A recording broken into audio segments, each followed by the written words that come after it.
আসসালামু আলাইকুম। আজকে আমি বাদাম মাখা করলাম। এই জন্য আমি একটা বাদাম, চিনি, 2টা কাঁচামরিচ আর নুন নিয়ে নিয়েছি।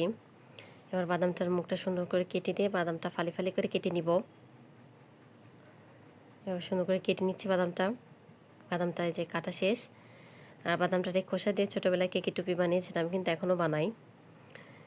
এবার বাদামটা সুন্দর করে উপর থেকে খোসাটা পরিষ্কার করে নিয়ে বাদামটা ফালি ফালি করে সুন্দর করে কোয়াগুলো খুলে নিব।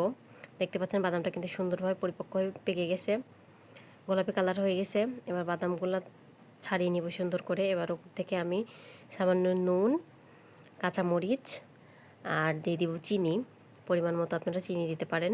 আমার কাছে এভাবে বাদামটা মাখালে ভালো লাগে, টক ঝাল মিষ্টি একটা স্বাদ লাগে, খেতে বেশ মজা লাগে। আর বাদাম মাখা কার কার পছন্দ অবশ্যই বলবেন। আর আমার ভিডিওটা ভালো লাগলে অবশ্যই লাইক, কমেন্ট, শেয়ার, সাবস্ক্রাইব আর ফলো করতে ভুলবেন না একদম।